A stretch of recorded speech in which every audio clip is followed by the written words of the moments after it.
மாண்புமிகு டாக்டர் புரட்சி தலைவர் எம்ஜிஆர் அவர்களை வணங்கி, புரட்சி தலைவி அம்மா அவர்களை வணங்கி, புரட்சி தமிழர் அண்ணன் எடப்பாடியார் அவர்களை வணங்கி, அண்ணன் எடப்பாடியாரின் ஆணையை ஏற்று நடைபெற்று கொண்டிருக்கிற கழகத்தின் விவசாய பிரிவு செயலாளர், போலூர் தொகுதியினுடைய சட்டமன்ற உறுப்பினர், அன்பிற்கினிய சகோதரர் முன்னாள் அமைச்சர் அக்ரி கிருஷ்ணமூர்த்தி அவர்களே, முன்னாள் அமைச்சர் மாவட்ட கழக செயலாளர் சகோதரர் ராமச்சந்திரன் அவர்களே, மாவட்ட கழக செயலாளர்கள் அருமை அண்ணன் தூசி மோகன் அவர்களே, சகோதரி எல் ஜெயசுதா அவர்களே, வணக்கம். பணத்தை திருடினார்கள், நகையை திருடினார்கள், கற்பை கொள்ளையடித்தார்கள், என்னென்னவோ செய்தார்கள். கடைசியில் அவங்களுடைய தலைவர் அண்ணாவையே திருடி இருக்கிறார்கள் என்று சொன்னால் இதை விட கேவலம் என்ன இருக்கிறது? அருமை சகோதரர் அக்ரியார் கூட சொன்னார், அகற்றப்பட்டது என்று சொன்னார். நான் தயவு செய்து திருத்திக் கொள்ளுங்கள், திருடப்பட்டது.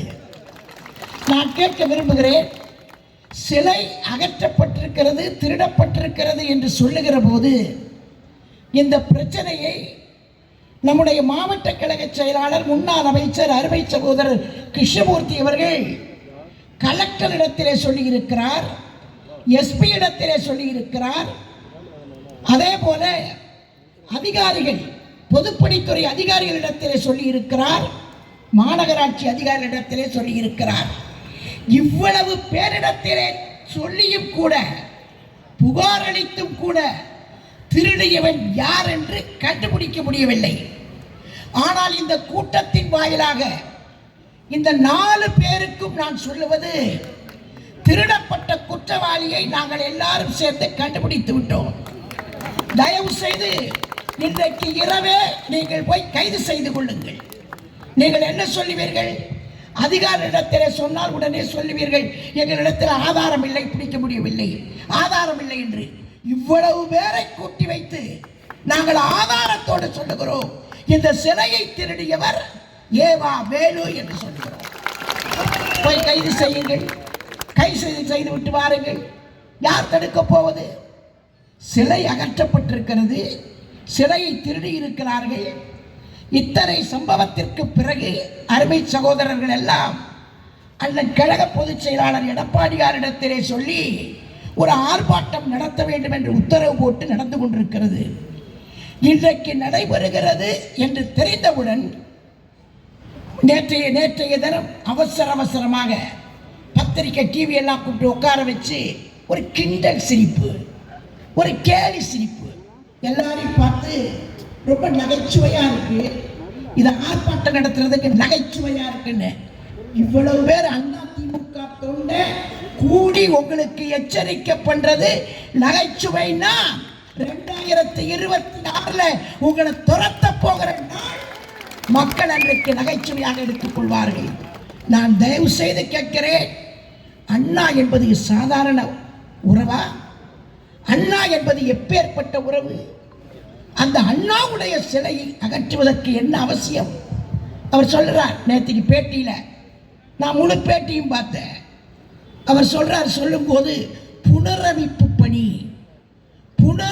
பணி, அதுக்காக தான் நாங்கள் சிலை எடுத்தோம், புனரமைப்பு பணி, அதனால தான் சிலை எடுத்தோன்னு.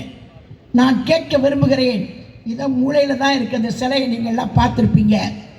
இந்த இடத்துல புனர் அமைக்கிறதுக்கு என்ன காரணத்துக்கு அமைக்க போறீங்க? அந்த சிலையை எடுக்கிறதுக்கு முன்னாடி அந்த சிலை யாரால் நிறுவப்பட்டது, இதை எடுக்கலாமா அப்படின்றத ஒன்று அதிகாரிகள் மூலமாக தகவல் சொல்லியிருக்கணும். இந்த சிலையை வைத்தவர் யார்? இந்த சிலையை நிறுவியது யார்? எங்கள் இளைய தலைவன், செல்ல தலைவன், புரட்சி தலைவர் எம்ஜிஆர். அவர் பணம் கொடுத்து உருவாக்கப்பட்ட சிலை. அந்த சிலையை நீங்க எடுக்கிறீங்க, என்ன காரணம்? இங்கே நான் வந்த உடனே அருமை சகோதரர் கிருஷ்ணமூர்த்தி அவர்கள் பட்டியல் போட்டு சொன்னார். அவர் உட்கார்ந்து ஆதாரமா காட்டினாரே நேத்திக்கு, நாங்களும் காட்டுறோம். எங்ககிட்ட ஆதாரம் இருக்காதா? உங்ககிட்ட எல்லாம் போலி ஆதாரம், எங்ககிட்ட உண்மையான ஆதாரம். உங்ககிட்ட இருக்கிறது திருட்டு ஆதாரம், எங்ககிட்ட இருக்கிறது உண்மையான ஆதாரம். 1952 நான்லாம் பிறக்கலை, அவரும் பிறந்திருக்கவே மாட்டார். 52 இதே முனையில் கார்னரில் வைக்கப்பட்ட சிலை காந்தி சிலை. ரொம்ப பேர் பிறந்திருக்க மாட்டோம். 52 வைக்கப்பட்ட சிலையை புனரமைப்புன்ற பேரில் நீங்க என்ன பண்ணிருக்கீங்க? சிலையை வச்சது யாரு? தலைவர் தேவராஜ முதலியார், திறப்பாளர் முத்துக்குமாரசாமி முதலியார், கூட இருந்தது மறைந்த அண்ணன் பாவுஷா அவர்கள், மாணிக்கவேல் முதலியார், வைரசாமி. இதெல்லாம் கல்வெட்டில் இருந்திருக்கு. இன்னும் பின்பக்கத்தில் பார்த்தீங்கன்னா அதை எடுத்துட்டு மன்னிக்கணும், இதுதான் 1952 திருவண்ணாமலையில முக்கிய வீதியில அருணாசலேஸ்வருக்கு முன்னாடி வைக்கப்பட்ட சிலை. இந்த சிலை, அந்த சிலையை புனரமைக்கிறோன்னு 52 வச்ச சிலையை இப்போ 2024 புனரமைக்கிறோம் சொல்லி எடுத்துட்டு வச்சவங்க பேர் யாருமே இல்லாம இப்ப வச்சிருக்கிற பேரு பாஸ்கர பாண்டியன். ஏற்கனவே அவர் தான் தலைமை கலெக்டர். ஏவா வேலு முன்னிலை வைக்கிற பிச்சாண்டி, பாராளுமன்ற உறுப்பினர் CN அண்ணாதுரை, நிர்மலா வேல்மாறன் ராஜாங்கம்.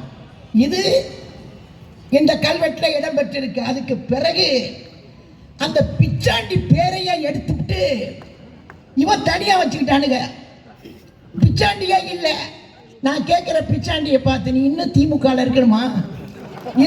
மான மரியாதை கெட்டு கல்வெட்டிலேயே உன் பேரை வைக்கலையே, இனிமேல் எங்க கட்சியில உங்களை சேர்த்துக்க போறாங்க. கல்வெட்டிலேயே வைக்கலையே, கல்வெட்டில் வைக்கல. கல்வெட்டு என்ன பேரும் அதை எடுத்துட்டு இவங்க பேர் வச்சு திருவள்ளுவர் சிலைக்கு இவங்க வச்சிருக்கிற பேர் பார்த்தீங்கன்னா, இப்ப வச்சிருக்கிற பேர் இது மன்னிக்கணும், திருவள்ளுவர் சிலைக்கு முல்லை வேந்தன் 98 முன்னாள் அமைச்சர் முல்லை வேந்தன் 98 திறக்கிறாரு. அப்போ சிலை திறப்பு பிச்சாண்டி, முன்னிலை வகித்தவர் கலெக்டர் சிவசூரியன், அதே மாதிரி இன்னொரு கலெக்டர் ராஜ்மோகன், பாலு தண்டபாணி. இவங்க தான் இந்த சிலையை வச்சது 98. ஆனா இப்போ 2024 இவர் வச்சிருக்கிறாரு முருகேஷ் வேலு அண்ணாதுரை. எல்லாம் இவருக்கு வேண்டிய பேரா போட்டு இவர் வச்சுக்கிட்டாரு. இந்த சிலையை புனரமைச்ச லட்சணம் உன் பேரை வைக்கிறதுக்கு. சரி, அது போட்டோம். அண்ணா நுழைவு வாயில் அருமை சகோதரர் சொன்னார், விவரமாக சொன்னார். 69, 68, 69 அண்ணா நுழைவு வாயில் வைக்கப்பட்டது. 68, 69 திறக்கப்பட்டது. அப்போ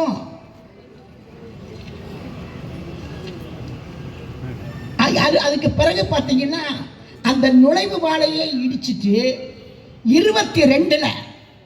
22வது வருஷத்துல இப்போ 69 எங்க 22 எங்க இடிச்சுட்டு அந்த இடத்துல இவர் பேரை போட்டு ஒரு கல்வெட்டு, மு.க. ஸ்டாலின் பேரை போட்டு ஒரு கல்வெட்டு வச்சுக்கிட்டாரு. நான் தயவு செய்து கேட்கிறேன், எல்லா இடத்துலையும் உங்க பேர் வச்சுக்கோங்க, எல்லாத்தையும் இடிச்சிட்டு வச்சுக்கோங்க. 2 இடம் பாக்கி இருக்கு, 2 இடம். அந்த இடத்துலையும் உங்க தலைவர் ஸ்டாலின் படத்தை போட்டு, ஓ படத்தை போட்டு, உங்க உதயநிதி படத்தை போட்டு, அக்கா கனிமொழி பேரை போட்டு, இன்பநிதியை போட்டு 2 இடம் தமிழ்நாட்டில் பாக்கி இருக்கு. ஒன்று பஸ் ஸ்டாண்டுக்கு பஸ் ஸ்டாண்ட் இருக்கு, பஸ் ஸ்டாண்டுக்கு பஸ் ஸ்டாண்டு, ஆண் பெண் படம் இருக்கு. பஸ் ஸ்டாண்டுக்கு பஸ் ஸ்டாண்டு, அங்கே கொண்டு போய் ஓ படத்தை வச்சாலும் சரி, ஓ தலைவர் படத்தை வச்சாலும் சரி, அக்கா கனிமொழி படத்தை வச்சாலும் சரி, யார் படத்தை வேணாலும் வச்சுக்கோங்க, நாங்கள் வேண்டான்னு சொல்லுங்க. அடுத்து இன்னொரு இடம் இருக்கு, நான் சொல்ல விரும்பலை, ஏன்னா பல பேர் நிம்மதியாக போகிற இடம். அந்த நிம்மதி இவனுக்கு போய் அங்கே போய் கெடுத்துடக்கூடாது பாருங்க. அந்த இடத்த வேணா வச்சுக்கோங்க, நீங்க வேண்டாம். நான் கேட்குறேன், 52 வச்ச சிலையை 69 வச்ச நுழைவு வாயில எல்லாம் பல ஆண்டு காலங்கள் கடந்து போய் வச்ச சிலையெல்லாம் இப்ப புனரமைக்கிறோம்னு சொல்லி உங்க பேரை போட்டு நீங்க திறக்கிறீங்களே, நியாயமா? இது எப்பேற்பட்ட அல்பத்தனம், எப்பேற்பட்ட அற்பத்தனம். நான் திருவண்ணாமலையை புனரமைச்சிருக்கிறேன், ரைட்டு. எங்க புனரமைச்சிருக்கிறீங்க? எல்லாம் உங்க காலேஜுக்கு வர்றவங்க ஜாலியா போறதுக்கு, ரோடு இந்த உள்ள ரோடை போய் பாருங்க, கோயிலுக்கு ஏற்ற மாதிரி ரோடை போய் பாருங்க. கோயிலுக்கு வர்றவங்களே இப்ப நேரம் வர முடியல, எல்லாம் சுத்தி தான் வர வேண்டியிருக்கு. ஏன் அது அவசர அவசரமா புனரமைகளை நாங்கள் வேண்டாம் சொல்றோம், நாங்கள் வேண்டாம் சொல்றோம். ஏன்னா உங்களுடைய எண்ணமே புரட்சி தலைவர் பேர் இருக்கக்கூடாது, அம்மா பேர் இருக்கக்கூடாது, அண்ணன் எடப்பாடியார் பேர் இருக்கக்கூடாது. நான் தயவு செய்து மாண்புமிகு அமைச்சர் அவர்களை கேட்டுக்கொள்வது, எல்லார் பேரையும் எடுத்துக்கோங்க, நாங்க வேண்டான்னு சொல்லல. தயவு செய்து இப்ப மறைச்சுக்கிட்டு வர்றீங்க பாருங்க, புல் கை போட்டுக்கிட்டு. முதல்ல எல்லாம் ஆப்ஸ்ட்ராக்ட் தான், முதல்ல எல்லாம் பொதுப்பணித்துறை அமைச்சருடைய ஸ்டைல் ஆப்ஸ்ட்ராக்ட் தான். இப்ப எல்லாம் புல் கையில தான் வர்றாரு, பாத்தீங்கன்னா தெரியும். ஏன் எதுக்கு சொல்லுங்க பார்க்கலாம், எதுக்கு? அதான் இந்த கையில பச்சை, யார் பச்சை? அண்ணா பச்சை. புரட்சி தலைவர் சொன்ன அண்ணா பச்சை, இன்னொரு பச்சை ரெட்டையில பச்சை. வாங்க, நாளைக்கு தைரியம் இருந்தால் எல்லா சிலை எடுத்துக்கோங்க, எல்லா பேரையும் எடுத்துக்கோங்க. பவர்ல 6 மாசம் இருக்கிறீங்க, அப்புறம் நாங்க பாத்துக்கிறோம். ஆனா உங்களுக்கு தைரியம் இருந்தா ஆப்ஸ்ட்ராக்ட் போட்டுட்டு புல் கையை கட் பண்ணி இந்த கையை இப்படி காட்டிட்டு வாங்க பார்ப்போம். முடியுமா? திமுக காரை துப்புவான். ஏன்னா உன் தலையெழுத்தே எம்ஜிஆர் தலையெழுத்து தானே, எம்ஜிஆர் போட்ட பிச்சை தானே, அதை இப்படி முதல்ல அதை எடுக்க முடியாது. அது சுடுகாடு வரைக்கும் வர்றது, சுடுகாடு வரைக்கும் வர்றது அது பச்சை. நாங்க எல்லாருமே குத்தி இருக்கிறோம் பாருங்க, சுடுகாடு வரைக்கும் வர்ற பச்சை எடுக்கவே முடியாது. ஆனா ஒண்ணு, நீங்க புரட்சி தலைவர் எம்ஜிஆர் வச்ச இந்த அண்ணாவுடைய உருவம் பொறித்திருக்கக்கூடிய சிலையை நீங்கள் மாத்திட்டு முக ஸ்டாலின் பேர் வச்சோம், முந்தானதாயின் பேர் வச்சோம், அவன் பேரை வச்சோம், இவன் பேரை வச்சோன்னு கொண்டு வந்து வச்சீங்களோ, ராத்திரியோட ராத்திரியா நீங்க என்ன பண்ணீங்க? ராத்திரியோட ராத்திரியா நாங்க வந்து போலீஸ் கிட்ட சொல்லி, கலெக்டர் கிட்ட சொல்லி, யார் யார்கிட்ட சொன்னமோ அவங்க கிட்ட எல்லாம் சொல்லித்தான் இந்த செயலை செய்வோம் என்பதை இந்த நேரத்தில் எச்சரிக்கையாக நான் தயவு செய்து தெரிவிக்க விரும்புகிறேன். ஆர்ப்பாட்டம்னா உங்களுக்கு என்ன கேலியா? ஆர்ப்பாட்டம்னா கிண்டலா? ஏன்னா உங்க தலைவர் வீட்டு வாசல்ல பொண்டாட்டி பிள்ளையோட நின்னாரு அட்டையை பிடிச்சிக்கிட்டு, அப்ப எல்லாரும் சிரிச்சமே, எல்லாரும் சிரிச்சு துப்புறாங்களே. பொண்டாட்டி பிள்ளை பேரனோட நின்னாரு அட்டையை பிடிச்சிக்கிட்டு, அதுவும் கேலிக்குரியது தானே. ஆர்ப்பாட்டம்னா ஒரு பிரச்சனையை மையமா வச்சு ஒரு அரசியல் கட்சி ஆர்ப்பாட்டம் நடத்துவது என்பது தொன்று தொட்டு நடக்கிறதா. நாங்க ஆளுங்கட்சியா இருக்கும் போது, நீங்க எதிர்கட்சியா இருக்கும் போது எத்தனை போராட்டம்? 33,000 போராட்டம். ஒரு போராட்டம் 2 போராட்டம் இல்லை. அண்ணன் கூட நேற்றுக்கு பேசும்போது சொன்னார், தர்மபுரி மாவட்டத்தில் பேசும்போது சொன்னார், அத்தனை போராட்டத்துக்கும் நாங்கள் அனுமதி கொடுத்தோம், அத்தனை போராட்டத்தையும் வெற்றிகரமாக நடத்தி முடிச்சிட்டு போனாங்க. ஆனா இன்னைக்கு காவல்துறை ஒரு போராட்டத்திற்கு கூட அனுமதி தர மறுக்கிறார்கள். அப்ப நாங்க கொடுத்தோம்னு சொன்னார் நேற்றைக்கு அண்ணன் அவர்கள் பேசுகிற போது, நம்முடைய கழக பொதுச் செயலாளர். அதுதானே நடந்தது. நான் தயவு செய்து உங்களை எல்லாம் பார்த்து கேட்டுக்கிறேன், 26ல் தேர்தல் வரப்போகுது. அனைத்து இந்திய அண்ணா திராவிட முன்னேற்ற கழகத்திற்கு வெற்றி என்பது பிரகாசமா இருக்கு. திமுக காரன் எங்க பார்த்தாலும் இன்னைக்கு திமுக காரனை பார்த்து திட்டுறான். இதே திருவண்ணாமலையில இந்த நாடே கூடி இங்க வருது, இந்த நாடே கூடி இங்க வருது அண்ணாமலையாரை பார்க்கறதுக்கு, உண்ணாமலையம்மாளை பார்க்கறதுக்கு. ஆனா அப்படிப்பட்ட திருவண்ணாமலையை பாதுகாக்கக்கூடிய 2 காவலர்கள் வந்து ஒரு பெண்ணை, ஆந்திரா பெண்ணை மானபங்கப்படுத்துகிறார். நான் கேட்க விரும்புறேன், நேற்றுக்கு பேட்டி கொடுத்தாரு ஏவா வேலு, பேட்டி கொடுத்தீங்களே, இந்த சிலைக்கு மட்டும் வரைஞ்சு கட்டிட்டு பேட்டி கொடுத்தீங்களே, இது 2 நாள் தானே ஆச்சு. ஏன் சொல்றது தானே, திருவண்ணாமலையில் இப்படிப்பட்ட சம்பவம் நடக்கக்கூடாது, நான் அனுமதிக்க மாட்டேன், ஒத்துக்கொள்ள மாட்டேன், யாராக இருந்தால் நடவடிக்கை எடுப்ப சொல்லு. சொன்னியா? சொன்னியா? அறிக்கை கொடுத்தியா? பேட்டி கொடுத்தியா? இல்ல. ஆக பெண்கள் எந்த நிலைக்கு போனாலும் உங்களுக்கு கவலை இல்லை. ஏன்னா போலீஸ் நாங்கெல்லாம் எப்பவுமே நம்புறது கிடையாது. ஏன் தெரியுமா? கனிமொழி அக்கா கூட்டத்துக்கு போலீஸ் வந்து நிக்கிறாங்க காவலுக்கு. யாரு? பெண் போலீஸ். பெண் போலீஸ் கூட்டத்தில் கலந்துக்க வந்தவன் இடுப்ப கல்றான். யாரு? பெண் போலீஸ் திமுக காரன் இடுப்ப கல்றான். நான் கேட்க விரும்புறேன், எங்கேயாவது ஒரு இடத்துல 53 வருஷம் ஆச்சு எங்க கட்சி ஆரம்பிச்சு, அதிமுக ஆரம்பிச்சு 53 வருஷம் ஆச்சு. நாங்க மாநாடு நடத்தி இருக்கிறோம், மாநாடு மாதிரி பொதுக்கூட்டங்கள் நடத்தி இருக்கிறோம். புரட்சி தலைவர் வந்திருக்கிறாரு, அம்மா வந்திருக்கிறாங்க, எடப்பாடியார் வந்திருக்கிறாரு, மாவட்ட செயலாளர்கள் மாநாடு மாதிரி கூட்டத்தில் பேசியிருக்கிறாங்க. யாராவது ஒரே ஒரு அதிமுக தொண்டை ஒரு லேசா ஒரு தப்பா நடந்துப்பானா? அதான் அதிமுக எம்ஜிஆர். ஏன்னா அவர் சினிமாவில் கூட கற்பழிப்பு காட்சியில் நடிக்க மாட்டாரு. சினிமாவில் கூட நடிச்சதில்லை அவரு. சினிமாவில் கூட தெய்வமாக தான் நடிச்சாரு. அதனாலதான் இன்னைக்கும் புரட்சி தலைவர் என்று சொன்னால் தியேட்டர் முக்கியது. அவ்வளவு தியேட்டர்ல ஃபுல்லாயிடுது. அது எம்ஜிஆர்.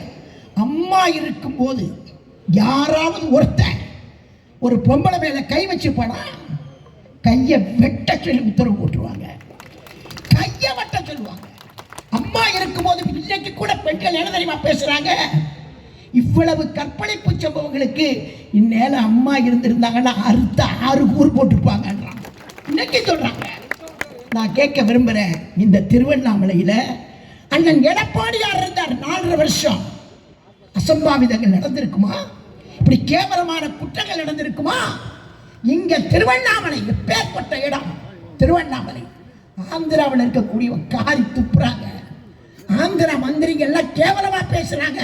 சாமி கும்பிட போன பெண்களை போலீஸ் வந்து கற்பழிக்குதுன்னா இதை விட அருவருப்பு கேவலம் எதுவும் இல்லை. நான் கேட்கிறேன், எதுக்கெடுத்தாலும் ராஜினாமா செய்ய சொல்லுவீங்கல்ல, ராஜினாமா செய்ய வேண்டும், எடப்பாடி ராஜினாமா செய்ய வேண்டும். இங்கே திருவண்ணாமலையில் 2 பேர் கற்பழிக்கப்பட்டிருக்காங்க. நிறைய சம்பவங்கள், கிட்டத்தட்ட 4000, 5000, 6000 எண்ணிக்கை போயிட்டே இருக்கு. பாதிக்கப்பட்ட பெண்கள் கரூர்ல 41 பேர் செத்து போயிருக்காங்க. அதான் 41 தானே, 41 பேர் செத்து போயிருக்காங்க. யார் பொறுப்பு? யார் பொறுப்பு? அரசாங்கம் பொறுப்பெடுக்க வேண்டும். ஏன்னு கேட்டா பாதுகாப்பு கொடுக்க வேண்டிய இடத்துல போலீஸ் இருக்கு. அந்த ஐஜி சொன்னார், டேவிட்சன் அவர்கள் பேட்டி கொடுக்கிறாரு.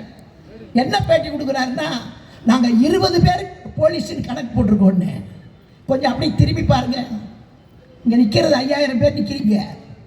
இங்க அவங்க கொடுக்குற கணக்கு 1500 பேருக்கு கணக்கு கொடுப்பாங்க போலீஸ். எப்பவுமே நமக்கு 5000 பேர் கூடனா அவங்க 1500 தான் கொடுப்பாங்க. எங்க அண்ணன் எடப்பாடியாருக்கு 20,000 பேர் கூட்டினாங்கன்னா 5000 பேருக்கு கணக்கு கொஞ்சமா தான் காட்டுவாங்க. அப்பதான் இந்த ஆட்சியில் இருக்கிறவங்க பாராட்டுவாங்க சொல்லிட்டு காட்டுவாங்க. ரைட், உங்க கணக்குப்படி வச்சுக்குவோம். 20 பேருக்கு ஒரு போலீஸ். இங்க 20 பேருக்கு ஒரு போலீஸ் நிக்குதா? பின்னாடி அப்படியே திரும்பி பாருங்க. இல்ல. யார் பாதுகாக்கணும்? யார் பாதுகாக்கணும்? நீங்க சொன்ன கணக்கு, நான் சொல்லல இந்த கணக்கு. போலீஸ் அதிகாரி, உயர் போலீஸ் அதிகாரி சொல்றது 20 பேருக்கு ஒரு காவலர் முறையில தான் நாங்க எப்பவுமே திட்டம் போடுவோம். திட்டம் போட்டிருக்கீங்களா? இல்லையே. ஆக 41 பேர் சாவுக்கு யார் பொறுப்பு? மு.க. ஸ்டாலின் பொறுப்பு. போலீஸ கையில வச்சிருக்கிறவர் ராஜினாமா பண்ணு. எதுக்கெடுத்தாலும் எங்களை சொன்னீங்கல்ல, எதுக்கெடுத்தாலும் எங்களை சொன்னீங்கல்ல. இப்ப நாங்க சொல்றோம், திருவண்ணாமலையில அண்ணாமலையார் இருக்கிறாரு. நீங்க பண்ற அயோக்கியத்தனம், நீங்கள் பண்ண அத்தனை முள்ளமாரித்தனத்துக்கும் அவன் கூலி கொடுப்பான். அதை விட பெரிய வேடிக்கை, அதை விட பெரிய வேடிக்கை, ஒரு சினிமா ஷூட்டிங் நடந்துச்சு பாருங்க. 41 பேர் செத்து போன அடுக்கி வச்சிருக்காங்க. 35 பேர் என்ன அடிக்கிட்டு போன வரணும். ஆனா ஒருத்தர் திடீர்னு டிவியில் ஒரு நியூஸ் ஓடிச்சு, நீங்கள் பார்த்துருப்பீங்க. உதயநிதி துபாய் சென்றவர் உடனே திரும்பி வந்து கொண்டிருக்கிறார். இது டிவியில் வந்தது. சரி, அவர் வருவார் நம்ம தொலைக்காட்சி நண்பர்கள்லாம் உதயநிதி எப்போ வருவார் பார்த்து காத்துட்டே இருந்தாங்க. அவர் வந்தார், ஒரு டிஷர்ட்டை போட்டு வந்தார். அப்படி போட்டோ ஷூட் 10 பேரோட நின்னாரு. அவ்வளோதான், முடிஞ்சு போச்சு. திரும்பி அடுத்த கொஞ்ச நேரத்தில் டிவி ஓடுது. அவர்களுக்கெல்லாம் ஆறுதல் சொல்லிவிட்டு மீண்டும் துபாய் சென்றார். எதுல? தனி விமானத்துல. நான் கேட்க விரும்புறேன், இங்க இருக்கக்கூடிய அத்தனை பேர் இங்க இருக்கிறீங்க. ஒரு துக்க வீட்டுக்கு நம்ம போறோம், ஒரு துக்க வீட்டுக்கு நம்ம போறோம். போன உடனே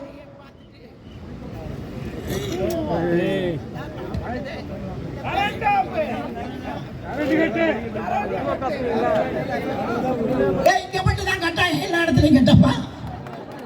இது எப்பவுமே இவங்களுக்கு பழக்கம் என்னன்னா, நல்ல ஸ்பீடா போயிட்டு இருக்கும் போது ஆஃப் பண்ணுவானுங்க. இது இப்படி பழக்கமா போச்சு.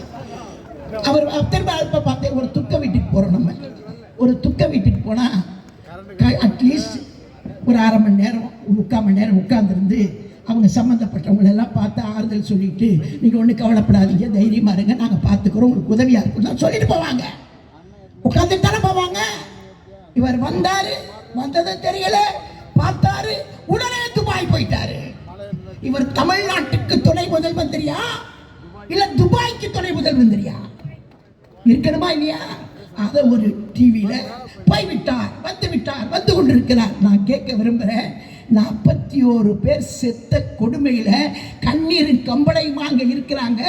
போலீஸ் பாதுகாப்பு கொடுக்கல, எங்கேயும் போலீஸே கண்ணுல தெரியல.